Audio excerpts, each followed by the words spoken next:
is him looking like a total jackass. And then he goes and he redoes it, but spelled properly. But it's like, please shut up. Well, and all of his supporters are sitting here, well, haven't you ever been gotten by autocorrect? That's not autocorrect, because that's not a real word. Autocorrect does bring out the real words. Oh, he is so special. And I mean, it's just, just for the record, I don't think anybody's walking around this country right now with the picture of Donald Trump in a locket. I don't know. Kellyanne's probably got a picture. Donald Trump is. She's probably got one tattooed on her ass. Well, that's Yeah, nice. Donald Trump definitely has a locket with himself in there. Yeah. And he holds it in his tiny little hands. Well, maybe that's why he misspells things as he does. It's really hard for those He little just can't tiny reach all the fingers keys. to reach all the letters when you hold the big phone. Donald. But seriously, what is it going to take for his people to just literally block that on? I mean, there's got to be parental control settings on all of his shit. Well, they did that before the election, and they took away his password and said he couldn't tweet anymore. And now, apparently, since he's the president-elect, they're not willing to step up and say, no, you can't tweet anymore because, you're going to get our hand smacked by China or India or one of these countries because, yeah, they've got bombs too. All I know is that this whole presidency makes me want to go and rewatch V for Vendetta again. Oh, no shit. So, maybe instead of watching, A Christmas Story on a 24-hour loop, I'll just do that and take notes. Yeah, I watched V for Vendetta. I have like a 3-pack Blu-ray deal of V for Vendetta, Constantine, and Watchmen. And Watchmen is another one. Watchmen's great. Great, I'm coming over, by the way. We're going to watch some stuff. I'm a comic nerd. I've read the book, and it's not as close to the book as I'd like to be, but it's still pretty freaking relevant to right now. And there's one line, or not like a line, basically one little scenario where the comedian, who's Jeffrey Dean Morgan, and Dr. Manhattan, big blue penis guy. Well, it is just out there if you haven't seen it. Big blue penis guy. That's all anyone thinks. You're right. So, they're in a war zone. I believe it was in Vietnam, and Dr. Manhattan asked the comedian, what are we fighting for? What are we doing here? And the comedian just laughs and is like, this is the American dream. We got it. We're just going to blow everything up.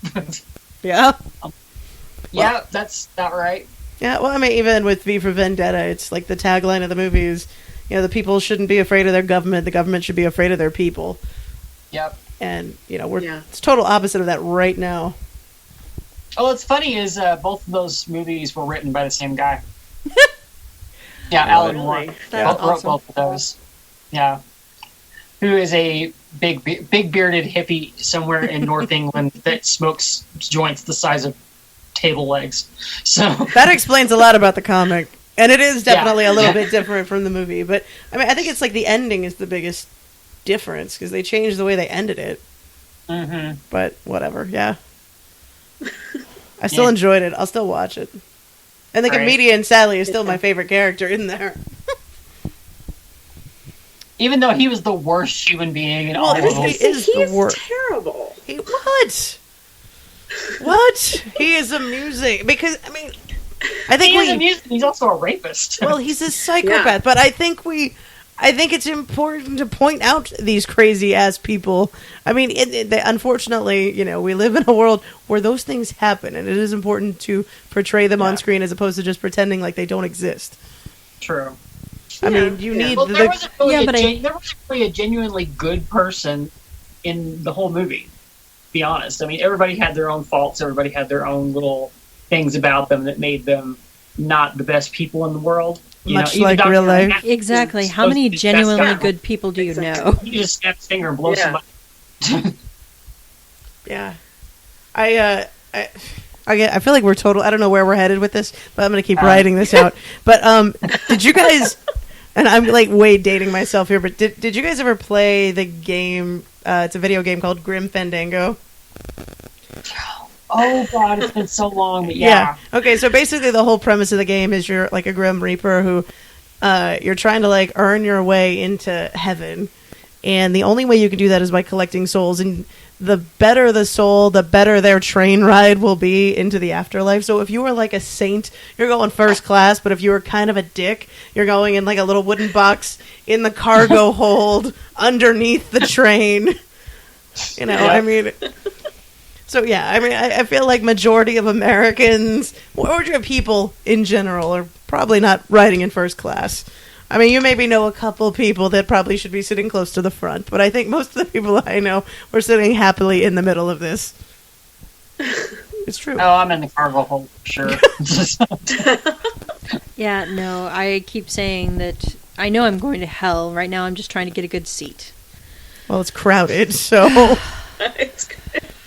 I just remember Sam Kinison a long time ago, because he's been gone for quite a while now, said that if you've been married more than once, then you qualify for a job in hell.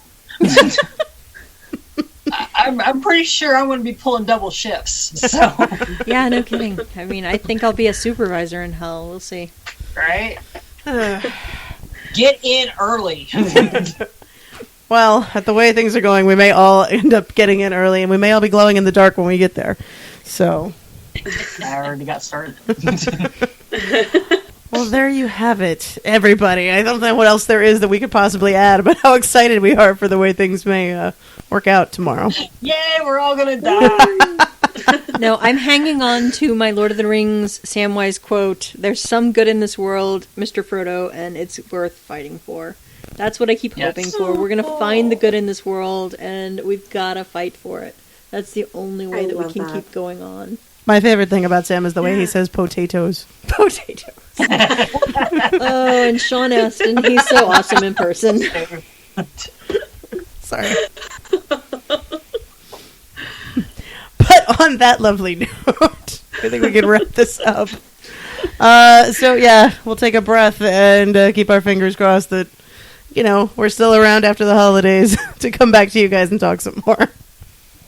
But yeah, thank you guys so much for listening.